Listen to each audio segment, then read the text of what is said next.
Good morning mga kabady. Ayan po, nagigisa po tayo ng corned beef. Ayan. Ating agahan mga kabady. Saka po, pansit canton mga kabady. Ayan po. At pag naluto yung mga kabady, tayo kakain na. Ayan po.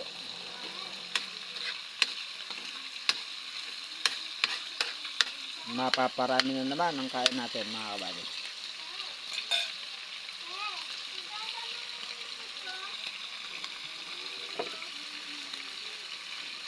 Mga kabady, ala na pong sibuyas yan, mantika lang po mga kabady.